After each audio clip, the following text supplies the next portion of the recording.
आपण पाहता निवडणुकीचं हे महाभारत पुढारी न्यूजवर आणि आताची महत्त्वाची या घडीची बातमी ती म्हणजे महाराष्ट्रात झालेलं मतदान। दुसऱ्या टप्प्यात महाराष्ट्रात देशातलं सर्वात कमी मतदान झालेलं आहे। दुपारी 1 वाजेपर्यंत केवळ 31% मतदान झालेलं आहे। जम्मू काश्मीरपेक्षाही महाराष्ट्रात कमी मतदान का होत आहे?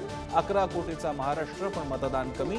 महाराष्ट्रातल्या कमी मतदानाचा फायदा कुणाला होणार?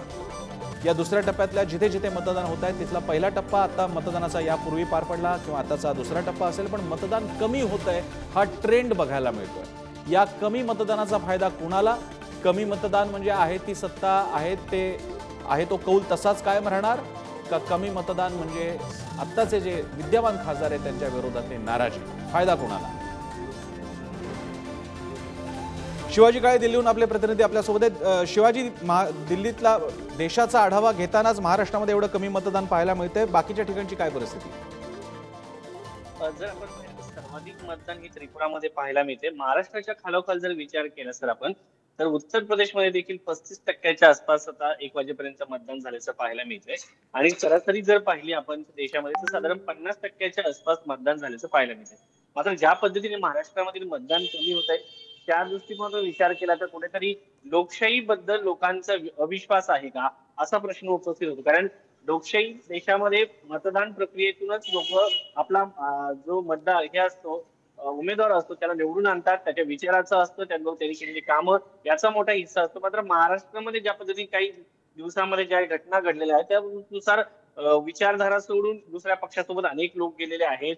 त्यामुळे देखील विचारधारेच्या सोबतच महाराष्ट्राच्या विकासाचा देखील प्रश्न अनेक लोक विकास झाला नाही म्हणून बोलत आहेत। त्यामुळे लोकांची लोकशाहीबद्दलची वाढती नाराजी हा देखील एक चिंतेचा विषय आहे भारतासारख्या लोकशाही प्रधान देशामध्ये। आणि त्याच्यात महाराष्ट्रामध्ये ज्या काही घटना गेल्या काही दिवसांमधून घडलेल्या आहेत त्यामुळे नक्की कोणत्या विचाराचा मतदार घराच्या बाहेर मतदानासाठी पडत नाहीये हा सगळ्यात मोठा प्रश्न आहे। दुसरं जिओग्राफिकल देखील कारण सांगितलं जात आहे की काही भागामध्ये मोठ्या प्रमाणात उष्णता आहे म्हणून सांगितलं जातं। मात्र महाराष्ट्रामध्ये अवकाळी पाऊस पडलेला आहे त्यामुळे काही भागामध्ये आता तरी उष्णता जी आहे ती कमी झाली आहे। ते झालेलं असताना देखील काही मतदार बाहेर पडत नाहीये आणि महाराष्ट्रामध्ये मागच्या निवडणुकीच्या म्हणजे पहिल्या टप्प्यात देखील अशाच पद्धतीने मतदान जे होतं ते कमी झालं होतं। फक्त गडचिरोलीमध्ये 60%च्या वरती मतदान गेल्याचं आपल्याला पाहायला मिळालं। म्हणून मतदार नक्की कोणाच्या बाजूने कौल देतोय याबद्दल शंका आहे। विशेष बाब म्हणजे 2014-2019ला मतदार बोलत होता, 2024ला मतदार आता आपल्याला बोलताना पाहायला मिळत नाही। मतदारांच्या मनात नक्की काय सुरू आहे महाराष्ट्राच्या हा चिंतेचा विषय पूर्ण देशासाठी आणि महाराष्ट्रात काय होईल याबद्दल सातत्यानं देशभरातील जे लोक आहेत ते विचारताना पाहायला मिळतात की महाराष्ट्रात नक्की काय होतंय हे अद्यापर्यंत स्पष्ट झालेलं नाहीये। कारण 2 पक्षांमध्ये फूट झालेली आहे आणि भाजप पुन्हा एकदा म्हणतंय की आम्हाला 45 पेक्षा अधिक जागा मिळणार आहे।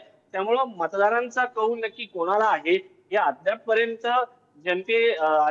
समजलेलं नाहीये आणि कोणत्याही राजकीय पक्षाला याचे आडाखे बांधता येत नाही। कारण पब्लिक हे सब जानते आपण असं म्हणत असतो, त्यामुळे पब्लिक नक्की कोणाला मतदान करते हे पाहणं महत्वाचं आहे। धन्यवाद शिवाजी, तुम्ही दिलेल्या या सविस्तर विश्लेषण आणि माहितीसाठी। दरम्यान देशातील मतदानाची आकडेवारी पाहूयात ग्राफिक्सद्वारे। महाराष्ट्रात 31.77%, आसाम 46.31%, आसाममध्ये 46.31%, महाराष्ट्रात 37च्या आसपास, बिहार 33.80%,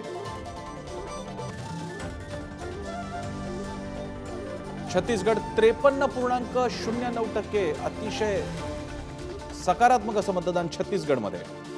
जम्मू काश्मीरमध्ये सुद्धा 42.88% मतदान, कर्नाटकमध्ये 38.23% मतदान झालेलं आहे या टप्प्यात, केरळमध्ये 39.36%, मध्य प्रदेश 38.96%,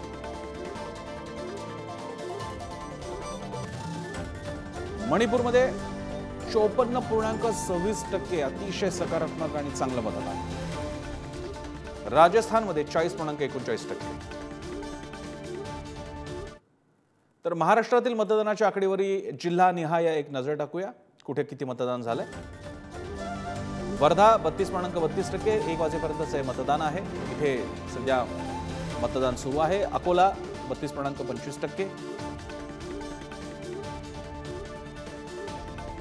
अमरावती 31.40%,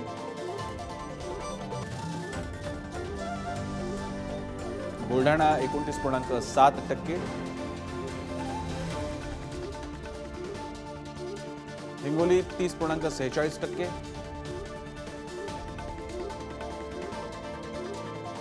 नांदेड 32.93%,